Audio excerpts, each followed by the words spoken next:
Alan Shearer has just issued a stark warning that could derail Newcastle United's entire season, and Eddie Howe needs to act now before it's too late. I'm Rodrigo, and you're on Newcastle Mania, the channel made by a supporter for supporters who are absolutely mad about Newcastle United. You blinked, and Newcastle have become the talk of English football once again. Our club legend has just delivered a brutal assessment of what's really going wrong at St. James Park, and trust me, what he's revealed is something every single Magpie needs to hear. But first, just a quick word, if you love Newcastle and want to keep up with everything happening at our club, subscribe to the channel right now. It costs nothing, helps massively, and makes all the difference to the growth of our black and white community. Hit that subscribe button and turn on the bell icon. Right then, let's dive straight into this absolute bombshell. The midfield looked very tired. 5 words from Alan Shearer that should send alarm bells ringing throughout St. James Park. Our greatest ever goal scorer, the man who knows what it takes to succeed at the highest level, has just delivered a damning verdict on Newcastle United's engine room. And mate, when Big Al speaks, everyone needs to listen. Here's the headline that's got the entire Toon Army talking. Alan Shearer is genuinely concerned about Eddie Howe deploying an exhausted Bruno and Joelinton ahead of crucial Premier League fixtures. And this isn't just casual punditry. This is our legend seeing something deeply troubling in the heart of Newcastle's midfield. Let me break down exactly what Shearer said because this is absolutely massive for Newcastle's season. Speaking to Betfair, the 55-year-old legend didn't hold back. He said, "I think it was a big call from Eddie Howe to play all 3 of the midfielders last weekend at Brighton, especially when Bruno and Joelinton had played in South Korea and Japan on international break." Now, let's put this into context. Bruno and Joelinton had literally traveled halfway around the world to represent Brazil. We're talking about matches in South Korea and Japan, thousands upon thousands of miles from Newcastle, crossing multiple time zones, dealing with jet lag, playing high-intensity international football, and then being expected to come straight back and perform at the highest level in the Premier League. And what happened? Newcastle lost 2-1 to Brighton at the Amex Stadium. It was a proper disappointing result, one that left the Magpies still struggling in the Premier League with just 2 wins from their opening 8 matches. Danny Welbeck scored a brace for Brighton, and despite Nick Woltmade grabbing his 4th goal of the season for Newcastle, the boys made that long trip home from the South Coast with absolutely nothing to show for it. But here's where Shearer's analysis gets really interesting. He didn't just criticize the result, he identified the root cause. "The midfield looked very tired last weekend," he stated, "and when you watch the match back, you can absolutely see it. Bruno and Joelinton, 2 players who are normally dynamos in the middle of the park, looked leggy, slow to react, unable to dominate the way we know they can. This puts Eddie Howe in an absolutely brutal position. On one hand, you've got your 2 best central midfielders, Bruno, who's arguably Newcastle's most important player, and Joelinton, the Brazilian powerhouse who transforms the team when he's on form. You want them playing, you need them playing, especially in crucial Premier League fixtures.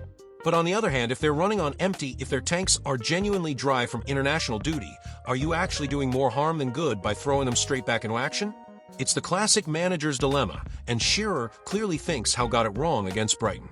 What's fascinating is how Howe responded for the Champions League match against Benfica on Tuesday. The gaffer completely changed it up. He left Joelinton and Sandro Tonali out of the starting 11 and brought in Lewis Miley and Jacob Ramsey alongside Bruno. And you know what? It absolutely worked. Newcastle battered Benfica 3-0. The midfield had energy, they had legs, they were pressing, winning second balls, creating chances. Anthony Gordon opened the scoring, and then Harvey Barnes came off the bench to grab a brilliant brace in the latter stages. It was everything the Brighton performance wasn't: energetic, dynamic, aggressive. Shearer pointed this out specifically. "I guess they certainly looked like they had more energy and everything else that went with it." That's not a coincidence, is it? Fresh legs in midfield completely transformed Newcastle's performance. Now, Shearer also made an absolutely brilliant point about the difference between playing at home and away. He said, "Particularly at home in the Champions League, it's very difficult to be lethargic when the crowd's behind you. It's more noticeable when you're away from home, but certainly at home for Newcastle, the crowd can drag you through when it becomes more difficult." And he's absolutely spot on there. Anyone who's been to St. James Park knows the atmosphere can lift the players when they're struggling. The Gallowgate N roaring the entire stadium behind the team, it gives you that extra 10% when your legs are going.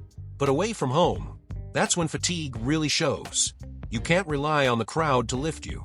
You need energy, you need legs, you need players who can go toe-to-toe with the opposition for 90 minutes. And if your midfield's running on fumes from international duty, you're going to get found out, exactly like what happened at Brighton. So now we come to the massive question facing Eddie Howe ahead of Saturday's match against Fulham.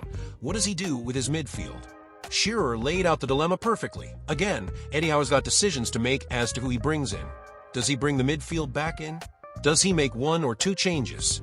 We'll have to wait and see. On one side of the coin, you've got Bruno and Joelinton, your established, quality midfield partnership. They know each other's games inside out. They've been brilliant for Newcastle over the past couple seasons, and in theory, they should have had a few extra days rest since that Brighton defeat to recover. But on the other side, you've got Lewis Miley and Jacob Ramsey, who both came in against Benfica and were absolutely outstanding. They had energy, they were winning tackles, they were driving forward with the ball. And as Shearer rightly said, when you've won a game and done as well as they did in midweek, then, as a player, you think you've earned the right to stay in. That's the brutal truth of football management, isn't it? If you drop players who've just performed brilliantly in a 3-0 Champions League victory, you're going to have some seriously unhappy lads in your dressing room. But if you leave out Bruno and Joelinton for too long, are you undermining two of your most important players? What's encouraging from all this is that Shearer acknowledged Newcastle actually have proper options now. He mentioned the wide positions specifically. He certainly got options, particularly the wide positions, with Harvey Barnes, Anthony Gordon, Jacob Murphy, and Anthony Elanga. And in midfield as well. Obviously, the midfield as well, Lewis Miley came in and did well. So did Jacob Ramsey. He's got options, particularly in those positions. This is massive for Newcastle. For years, we've been crying out for proper squad depth. Remember when one or two injuries would completely derail our season? When we had to play the same 11 week in, week out because there was nobody on the bench who could actually make a difference. Those days are gone. Eddie Howe now has genuine choices to make. Quality players are going to miss out on the starting 11 not because they're not good enough, but because other players are in better form or better suited for a particular match. You know what this reminds me of? The way Pep Guardiola manages Manchester City's midfield. He's constantly rotating Rodri, Kovacic, Bernardo Silva, and others depending on the fixture, the opponent, and how fresh his players are. He'll play a certain midfield for a Champions League match in midweek, then completely change it for the Premier League at the weekend. Liverpool under Jurgen Klopp used to do similar things with their front three and midfield. Fresh legs in crucial positions, managing minutes carefully, making sure players don't hit that wall of exhaustion halfway through the season. That's what Newcastle need to start doing if they're serious about competing on multiple fronts. You can't just run your best players into the ground and hope for the best. Modern football is too intense. The fixture schedule is too brutal, especially when you're competing in the Champions League alongside domestic competitions. And let's talk about this international break issue because it's absolutely killing Premier League clubs. Bruno and Joelinton fly to the other side of the world to play for Brazil, deal with jet lag, play high-intensity matches, fly all the way back, and then they're expected to be at peak performance just days later for their club. It's madness when you actually think about it. These are human beings, not machines. Their bodies need time to recover, especially after that kind of travel. The science is clear on this. Jet lag affects physical performance, reaction times, decision-making, everything. So when Alan Shearer says the midfield looked tired against Brighton, he's not making excuses. He's identifying a genuine physiological issue that Eddie Howe needs to factor into his team selection. Now let's talk about this Fulham match because it's absolutely crucial for Newcastle's season. Shearer said Newcastle will be favorites against Fulham, and rightly so. I'd expect Newcastle to win, especially with the confidence and belief they'll get from winning their game on Tuesday evening. And he's right, Newcastle should be beating Fulham at St. James Park. But here's the problem. Fulham are sitting just 1 point and 1 place behind Newcastle in 15th position. If the Magpies lose this match, suddenly you're looking at a really concerning Premier League position. 2 wins from 9 matches? That's relegation 4, mate. Now, obviously Newcastle aren't going to get relegated with the quality they've got, but Champions League qualification is looking very shaky right now. And if Newcastle can't sort out this consistency issue in the Premier League, all the brilliant Champions League performances in the world won't matter. You need to be winning these home matches against teams like Fulham. St. James Park needs to be a fortress again. The crowd will be absolutely up for it after that Benfica victory, but the players need to deliver the performance to match that atmosphere. Here's what's really at stake. Newcastle's entire season could be defined by how Eddie Howe manages this midfield situation over the next few weeks. Get it right, and the Magpies could go on a proper run in both the Premier League and Champions League. Get it wrong, and you could see the wheels come off completely. The fixture schedule is absolutely relentless between now and the next international break. You've got Premier League matches, you've got Champions League fixtures, potentially cup competitions as well. If Howe runs Bruno and Joelinton into the ground now, they could break down completely in December or January when Newcastle need them most. But equally, if he doesn't play his best players when fit, if he's constantly rotating and never building any rhythm or consistency, that could cause different problems.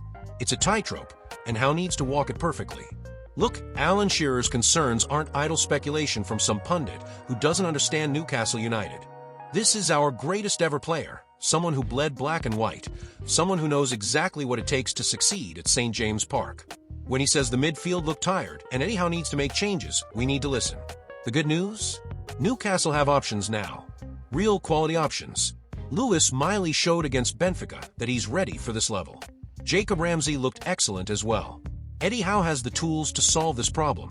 He just needs to be brave enough to use them. Saturday against Fulham isn't just another match.